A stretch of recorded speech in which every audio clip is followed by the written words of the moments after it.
I know what you're asking yourself. Should I still be playing online poker in 2026? The landscape is changing very fast, so I want to make this video help you out, share from my expertise, from what I'm seeing in high stakes and from other high stakes pros, to help you make a good decision for your next year and the next few years. I'm not swaying you either way, but I'm giving you real info. I want to bring you clarity so you can make, again, the best decision for yourself. You need to think about this, otherwise you could end up in a world of pain. In this video, I will cover my current take on the industry and where I think it's going the next 5 years, how much you can actually make in today's environment, how to make a career decision with actual clarity for your next steps, and a few transition options. I am in a unique position to talk about all of this because I'm still very much in touch with the high stakes scene. I have a lot of friends that are playing high stakes, and these are things I thought about a lot in the last 6 months. A bit of a warning, I'm gonna be raw and unfiltered in this one, but I think you need it. So I'm gonna pop in a nicotine gum, let's lock in. Let's start with talking about the current industry because I've seen a lot of plebs in the comments and people that don't know what they're talking about. Here we go.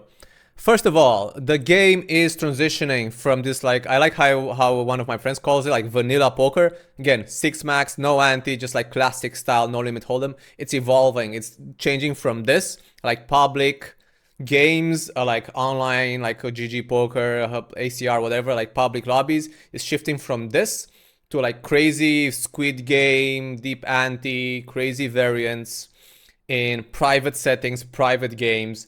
And if you're still think in 2026 you'll be able to like jump in like public platforms and like play high stakes like however much you want, you are very wrong.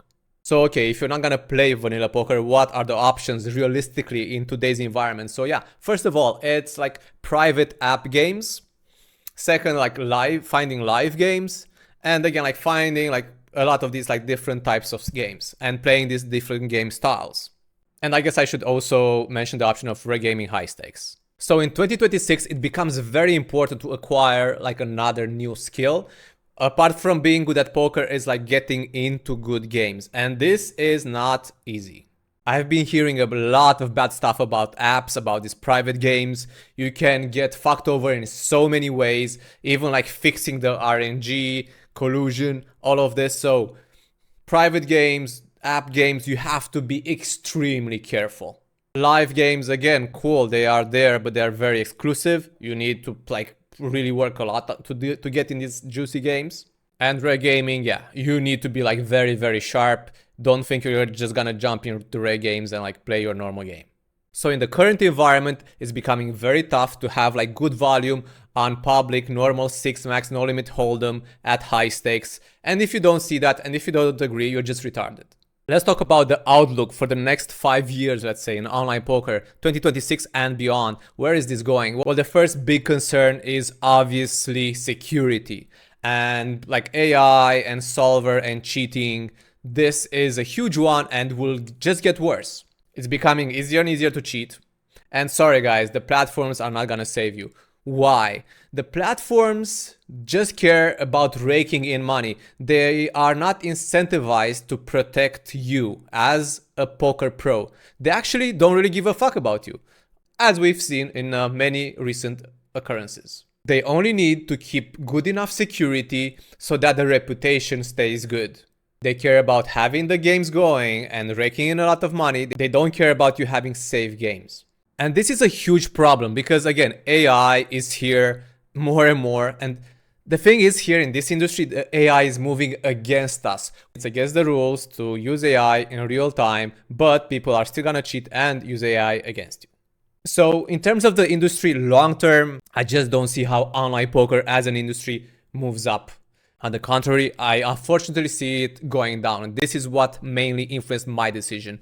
The industry is gonna get worse and worse. Because secondly, we have regulation, and as you can see, the markets are becoming more segregated. There is a war on gambling with regulations, and you cannot deposit too much, and yeah, again, player pool segregation. So at high stakes, I realistically don't see where all of this fish will be coming from and how the games will just get like very juicy again. So I think the online poker industry is going down long term, unfortunately, but I am open to hearing opinions against it. Now, let's get into the next section and let's see how much can you actually expect to make from online poker again, especially at the highest levels.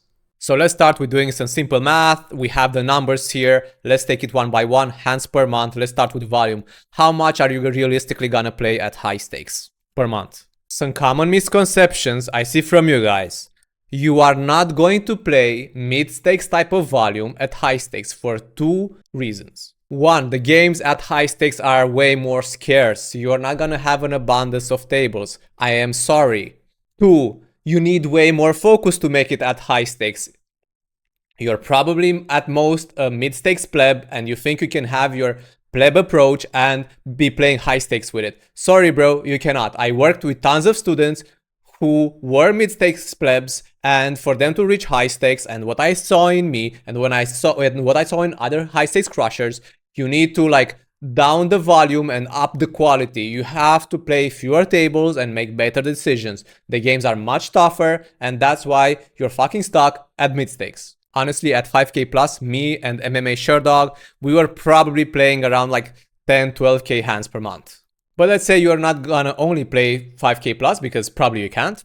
And let's say that's gonna up your volume a bit. So let's be even generous. Let's say like you're gonna play like 25k hands per month because you're gonna be grinding hard. Let's actually skip the win rate now and let's think about the average stake. So you're probably gonna play, let's say, somewhere like from like 1k up to like 10k, let's say. Realistically, with this type of volume, your best bet, again, I'm kind of being optimistic here, right? Your best bet, you're probably gonna play like $25 average stake, 2.5k. Now for the win rate. Sorry guys, you're not all Linus or Kevin or Owen. Don't take the top guys, the top like 0.1% of players as, oh yeah, that's what's doable. So let's say you're an average reg, I would say like 2 BB per 100 is doable, a good starting point. This puts us at like 150k per year. This is quite good, but again, I was quite generous with the volume, and I think I'm being generous with the average stake. But let's say this is an average threshold for a high stakes pro. Now let's say you're a crusher. Let's say you are beating the games for like 3.5 BB per 100. But I'm sorry, you're not gonna play the same volume. You're probably gonna play lower volume. Let's just like put in like 17k hands per month. And so yeah, like we're going like 178k. So in reality, probably at high stakes, you're gonna make somewhere between like 100 and 200k per year. And please guys, don't come at me with comments like, bro, but this guy like Kevin Paquet made like 300k in the reg games in this month. Guys, I don't want to offend you. Please stop. Look at the average distribution. Look at the average outcomes. Don't look at like the top 1% of outcomes and say, oh yeah, that's doable. I'm gonna do that. No, bro, come on. And don't get me wrong, doing like 100 to 200k per year, this is good money, bro. This is good money. But don't, again, I'm talking like I talked about the industry, don't count on it being there forever. And don't count, yeah, I'm gonna be one of those guys who gets in the sick private games and is not gonna get scammed. And like, again, chances are you're not. Okay, now for the most important part of this video, let's talk about like how should you decide about like moving on or like sticking with poker for a while. And the painful key thing here is growth. Are you growing in your skill set? So let's start by talking about this ceiling in online poker. So talking about the ideal scenario here, let's say you are starting at like as a low stakes pleb, like making like 20k a year, something like this. And ideally you get better and better and you like start making more money, as you can see on this curve. So you have like this nice looking growth curve. But at some point, let's say here in year 5, you hit a ceiling because there's no more like higher games that run consistently. That's gonna be your EV. So here you have a decision to make. I think as long as your income is growing from poker, I think chasing it can make a lot of sense because you're making more money year over year, things are good. But then when you hit a ceiling, you have a decision to make. Okay, am I fine with making this money? Ask yourself, what are your long-term goals for like 5 to 10 years? Where do you want to be? What kind of like financial life you want to have? What kind of lifestyle you want to have? And also take into consideration, what if things go wrong with online poker? Again, what if the industry goes down and this ceiling comes down? Bro, this is what happened to me. The ceiling actually from things outside of my control came back like half. From GG overnight, cutting 5K plus. And yes, of course, you can do other stuff, bro. Yeah, I know. I have friends that transition, like found other games, but again, it's gonna get tougher. So ask yourself, am I fine with making this ceiling EV over the next few years, and be willing to think maybe it can even go down? It could go up, but more likely it's going down. So here you think, okay, there is no more growth. Yeah, I'm probably just gonna transition. That's fine as well. That's what I did. I wanted to transition to an industry where I can keep growing. Let's talk now about something very painful, yet very important. Previously, I covered the ideal scenario where, like, yeah, you keep growing, things get better, you get to high stakes, but the reality is most people are not. Unfortunately, there's a ton of pros that are kind of stuck at the mid-level, at the comfortable level, and they barely make enough money to cover their expenses and like a bit more. What should you do in this situation? Well, acknowledge the fact that online poker is not always gonna be there, and if you haven't gone to higher stakes and if you're not making a ton more money, why? Why is that not happening? Why would it happen in the next 1 to 3 years? This is a very dangerous zone. This poker comfort zone is a very dangerous zone. Poker is not a job, guys. I'm sorry. Poker is something where you just don't do it, or you go very big with it and you like accumulate a lot of savings and you can invest and you can get set for life, or you can use that money for some other ventures. But if you're barely getting by, you should just like have a job, bro, because having like playing online poker and just barely getting by for like the last few years and like doing that for a lot of years, you have no CV, you have no real world skills, and you're gonna wake up in a few years from now that maybe the games are getting even tougher, and you're going to get like kicked out, and you are going to be in a world of pain. So please think about this. Have I been growing my EV substantially in the last 1 to 3 years?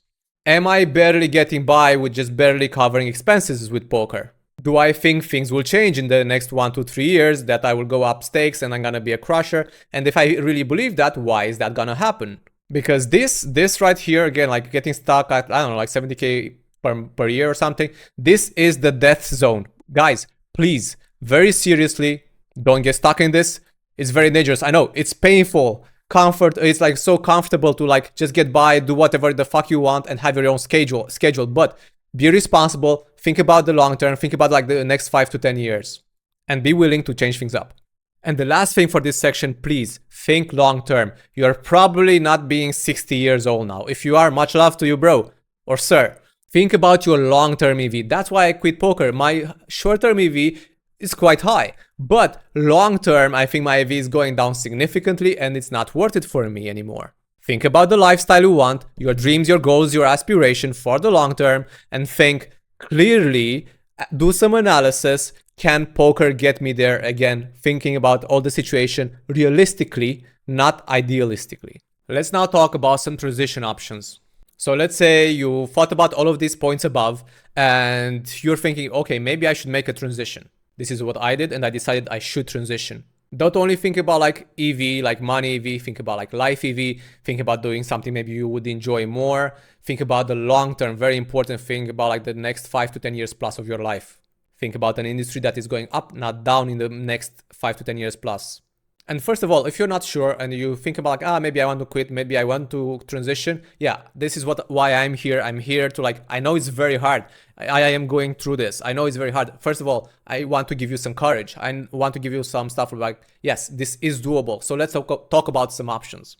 First of all, do you want to do like a gradual transition or like just go all in cold turkey? If you have money saved up for at least maybe like 3 years of expenses, and you have a good idea of like what industry, where you want to go into, I encourage you to go all in and to really roll with this. If you don't have the luxury, if you're not in that position, if you still need to play poker for money, yes, keep doing so, but set yourself some time every day or like at least every week to think about transitioning or to work on transitioning in different areas. The next thing, have realistic expectations. Be willing to admit that probably for the next 3 years, 2-3 years, you're not gonna make any or like almost any money, and this is gonna be like you need 3 years or more to get good at something. Just accept this reality. If it's faster, it's a bonus. Now let's talk about the options you may have. First of all, the mindset I had and the mindset I want you to have. I want to choose something that I see myself doing for the next 5 to 10 years plus. I don't want to chase short-term EV. I want to project in my future. My life will probably be longer than like 1 year. And this is key. I want to be doing something that I can be passionate about and very good at. And why is that? Because if it's something that really suits your strengths and you would really enjoy doing it, you don't need as much discipline and you'll just purely outcompete people in the long term because you're simply just gonna be better at it. So I want you to think about paths, not only like making some short-term money, think about a path that you could see yourself going for like 5 to 10 years plus in, that you would enjoy, because if you enjoy it, you're willing to put the grind in, you're just gonna outcompete people in the long term. Yo, it's good here in the blizzard. I forgot the ending recording, it got deleted, so I need to record a new one. Here in Estonia, fucking cold as shit, but I am suffering for you guys. Want to make this video ending epic. Let's pause the autopilot a bit and let's reflect. I encourage you to think about these things seriously. And this is where we're going, bro. Well, not this like winter, but to the promised land. Let's fucking go. 2026, we're gonna get it. We're gonna transition here. We're gonna transition to like getting things in these different ways, getting the same dreams, getting the same goals. And next time we will talk about what things you can do if you're not a poker pro, what compatible paths there are. We're gonna go more into that, go into my path, into how I see things. Gonna get more raw than this. So yeah, happy 2026, happy new year. Let's fucking go, guys. Let's fucking get it. Subscribe, like, let's fucking, this journey goes on, bro.